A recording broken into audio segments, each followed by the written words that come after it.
नमस्कार, वंदे मातरम। स्वागत है आप सभी का आपके अपने YouTube चैनल पर। दोस्तों, अगर आप लोगों ने इंडिया पोस्ट ऑफिस भारतीय डाक विभाग की तरफ से आई हुई जेडीएस ग्रामीण डाक सेवक के 21,413 पदों के लिए आवेदन किया है और आपका सपना 2025 में अपने गांव जिले के अंदर इंडिया पोस्ट ऑफिस को ज्वाइन करके परमानेंट सेंट्रल लेवल की सरकारी नौकरी पाने का है, तो आज की वीडियो आपके लिए बहुत ज्यादा जरूरी होने वाली है। इस वीडियो के अंदर हम जेडीएस के कई सारे पॉइंट्स पर डिस्कशन करेंगे, जैसे कि आपका जो रिजल्ट है, पहली मेरिट लिस्ट है, वो किस डेट को अनाउंस होने वाली है, क्योंकि इसका जो एग्जैक्ट डेट है वो आ चुका है। आपको आगे हम बताएंगे, डेट आपकी फिक्स हो चुकी है और उसी डेट में आपका रिजल्ट जारी होगा।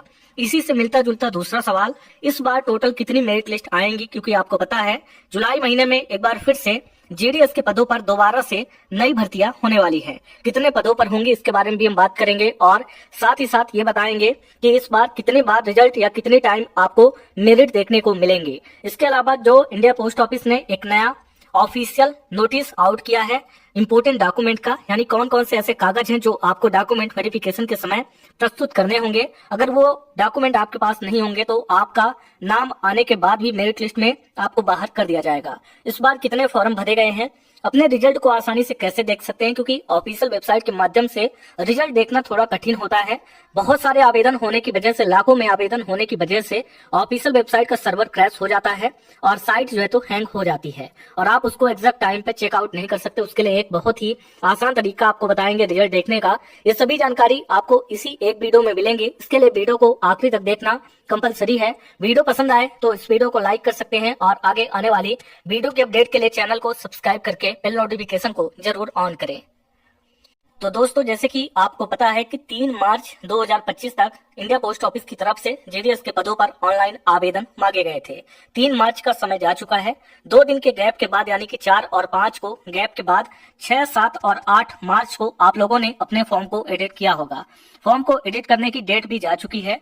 अब जो बचा हुआ है वो केवल आपका रिजल्ट है, यानी कि पहली बार जो आपकी मेरिट लिस्ट आउट होगी, उसी मेरिट लिस्ट का इंतजार लाखों कैंडिडेट कर रहे हैं। आपको बता दें, अगर आपने फॉर्म में भरते टाइम कोई भी गलती करी थी, आपको सुधार करने का मौका मिला। आपने सुधार करने के बावजूद अगर कोई गलती करी है तो आप फंस सकते हैं, लेकिन इसका मतलब ये नहीं है कि आपका सिलेक्शन हो जाए और आप डॉक्यूमेंट में वेरिफिकेशन में ना जाएं। ऐसी गलती आपको नहीं करनी है, बल्कि अगर आपने आवेदन करते टाइम कोई गलती कर भी दी है और आपका सिलेक्शन होता है तो आपको डॉक्यूमेंट वेरिफिकेशन में जरूर से जाना है। कहाँ जाना होगा वो आपको एसएमएस और ईमेल के माध्यम से बताया जाएगा।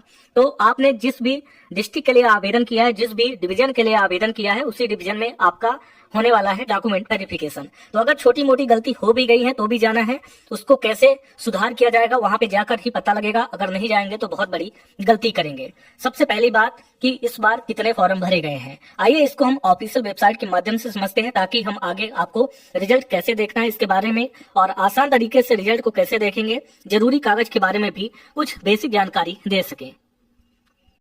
तो दोस्तों, अभी आप इंडिया पोस्ट ऑफिस की ऑफिशियल वेबसाइट पर आ चुके हैं। यहाँ पर देख सकते हैं कई सारी विंडोज जो है तो लाइव हैं। यहाँ पे आपको अप्लाई का बटन दिख रहा है। यहाँ पे आपके जो फॉर्म एडिट की विंडो है उसको हटा दिया गया है। अभी आप केवल अपना एप्लीकेशन स्टेटस चेक करते हैं।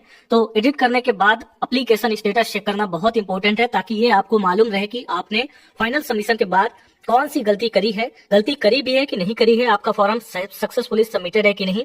उसके लिए रजिस्ट्रेशन नंबर डालेंगे और फोन नंबर एंटर करेंगे, जो फोन नंबर आपने आवेदन करते टाइम डाला था। कैप्चा कोड डालेंगे, आपका पूरा का पूरा एप्लीकेशन स्टेटस शो करेगा। जिन कैंडिडेट का फी पेमेंट लगा हुआ है वो अपना स्टेटस जरूर चेक कर लें, उनकी फी पेमेंट हुई थी कि नहीं, क्योंकि बिना फी पेमेंट के आपका एप्लीकेशन फॉर्म सक्सेसफुली सबमिटेड नहीं माना जाएगा। जिन लोगों को बैक कर दिया गया था, फी पेमेंट करने का ऑप्शन नहीं मिला, वो ओबीसी, ईडब्ल्यूएस और जनरल से आते हैं, तो उनका फॉर्म अनसक्सेसफुल माना जाएगा। इसीलिए फी पेमेंट चेक करना बहुत इंपॉर्टेंट होता है। ये तो हो गई फी पेमेंट की बात। रिजल्ट कैसे देखेंगे, जब भी रिजल्ट आता है, जैसे यहाँ पे कॉलम्स बने हुए हैं, 2024 के सभी रिजल्ट को यहाँ पे अपलोड किया गया था। तो इस बार कुछ दिनों में बदलाव करके या तो इन रिजल्ट को हटा दिया जाएगा या इसी की जगह नए रिजल्ट को पेस्ट कर दिया जाएगा। जैसे यहाँ पे जीडीएस ऑनलाइन एंगेजमेंट शेड्यूल जुलाई 2024 है, इसको हटा के जुलाई 2024 को जनवरी 2025 करके इसी में नया रिजल्ट अपलोड किया जाएगा। रिसीव प्लस की बटन पे क्लिक करेंगे, सभी राज्यों के नाम आपको देखने को मिलेंगे और इन राज्यों के सामने भी एक प्लस की बटन है, जिससे ये पता चलता है कि कितनी लिस्ट इनकी आई थी। पहली लिस्ट का नाम हमेशा list of short shortlisted candidate होता है। दूसरी लिस्ट आती है तो सप्लीमेंट्री लिस्ट कहलाती है। List second, supplementary list third, जितनी भी लिस्ट आती है यहाँ पे उनको ऐड कर दिया जाता है।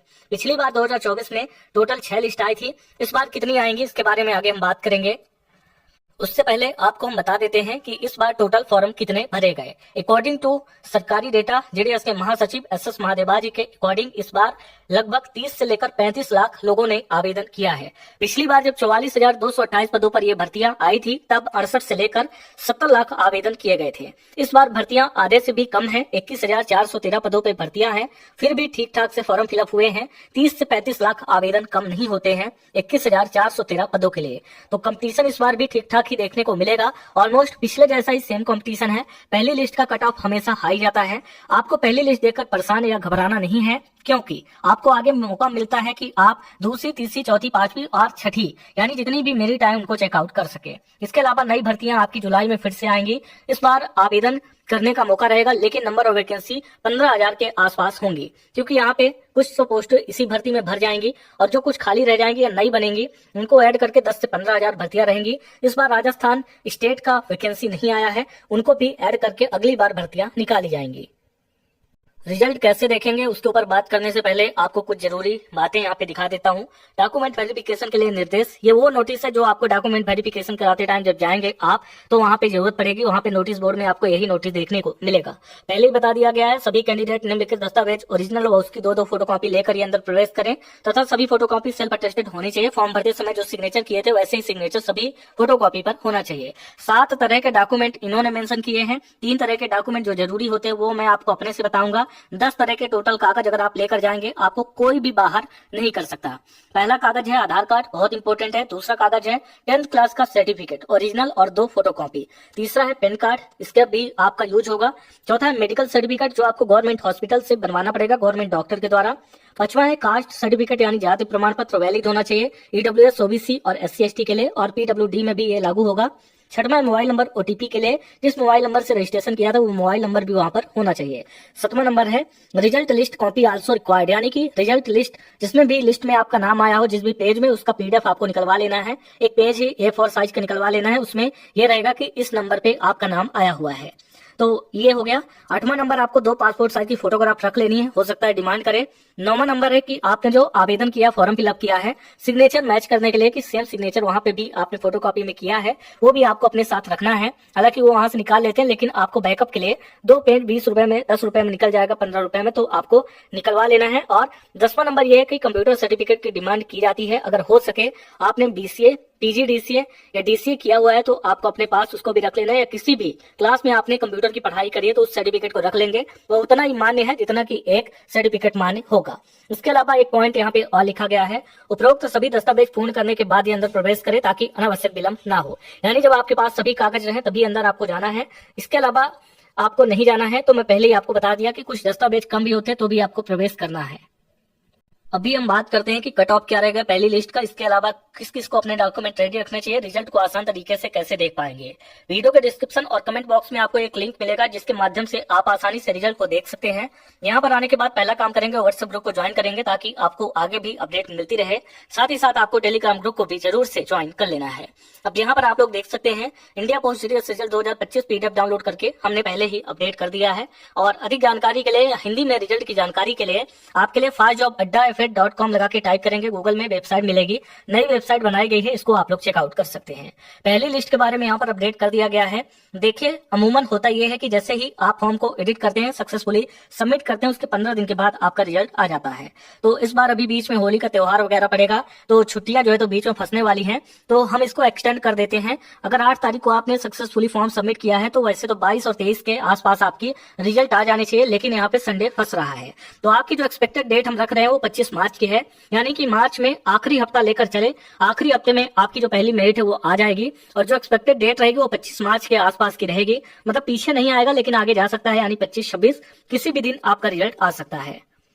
गई बात टोटल कितनी मेरिट देखने को मिलेंगी, तो इस बार कम से कम 5 और अधिक से अधिक 6 मेरिट आपको देखने को मिलेंगी अगर जुलाई में नई भर्ती नहीं आती तो, क्योंकि जून के महीने तक ये भर्तियां चल रही हैं और पॉसिबिलिटीज कम है, चूंकि ये पहले ही आवेदन आपने मार्च तक कर दिया है। अगर ये जनवरी में वैकेंसी आई होती तो 6-7 मेरिट आने की पूरी पॉसिबिलिटीज थी। कम से कम मेरी 5 मेरिट तो आना चाहिए और अधिक से अधिक 6 मेरिट आपको देखने को मिलेंगी। कैसे डाउनलोड करना है? ऑफिशियल वेबसाइट से हमारी टीम 24 घंटे एक्टिव रहती है। जैसे ही पीडीएफ अपलोड किए जाएंगे, डाउनलोड करके इस वेबसाइट में अपलोड कर दिए जाएंगे। फिर